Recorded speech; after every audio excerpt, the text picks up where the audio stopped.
Electrolytic refining of copper देखते हैं।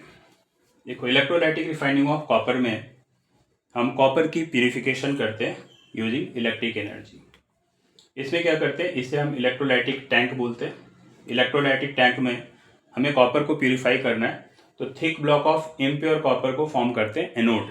Anode यानी कि यहाँ पे पॉजिटिव इलेक्ट्रोड होगा, और thin strip of pure copper को फॉर्म करते हैं कैथोड।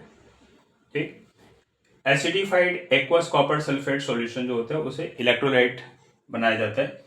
इलेक्ट्रोलाइट हम कहते हैं किसी भी मेटल के या उसके सॉल्ट के मोल्टेन फॉर्म को या फिर एक्वस सॉल्यूशन को जो इलेक्ट्रिसिटी को कंडक्ट करे। ठीक है, तो यहाँ पे acidified aqueous copper sulphate solution जो होगा वो इलेक्ट्रोलाइट होगा, यानी ये सॉल्यूशन इलेक्ट्रिसिटी को कंडक्ट करेगा।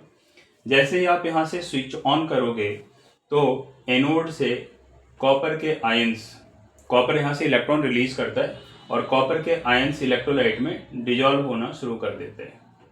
Cu2+ डिजॉल्व होना शुरू कर देगा इलेक्ट्रोलाइट के अंदर। अब इलेक्ट्रोलाइट जो है वो किसका है, CuSO4 का है।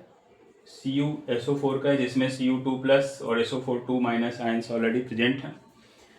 तो जितने कॉपर के आयंस एनोड से इलेक्ट्रोलाइट में डिजॉल्व होंगे, इलेक्ट्रोलाइट से उतने ही कॉपर के आयंस कैथोड पे इलेक्ट्रॉन गेन करके डिपॉजिट हो जाएंगे।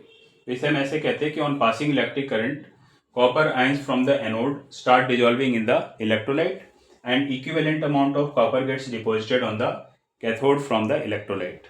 तो इससे क्या होगा, जो एनोड है ये धीरे धीरे कोरोड होने लगेगा। कोरोड होगा, आप ये ऐसे दिखा सकते हो कि कोरोड होगा तो ऐसा हो जाएगा, इस तरह से ये कोरोड हो जाएगा।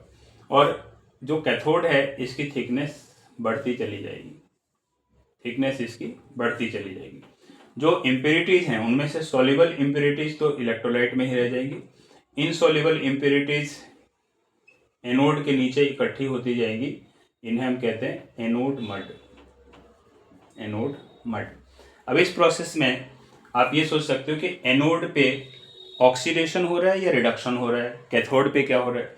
तो अगर यहाँ पे देखें तो एनोड से कॉपर के आयंस डिजॉल्व हो रहे हैं, तो एनोड पे रिएक्शन क्या हो रहा है, एनोड से कॉपर जो है वो सॉलिड फॉर्म में था, इसने इलेक्ट्रॉन से रिलीज किए और Cu2+ आयन फॉर्म कर दिया, इलेक्ट्रॉन्स रिलीज किया, यानी कि यहाँ पे ऑक्सीडेशन हो रहा है। Loss of electrons is called oxidation.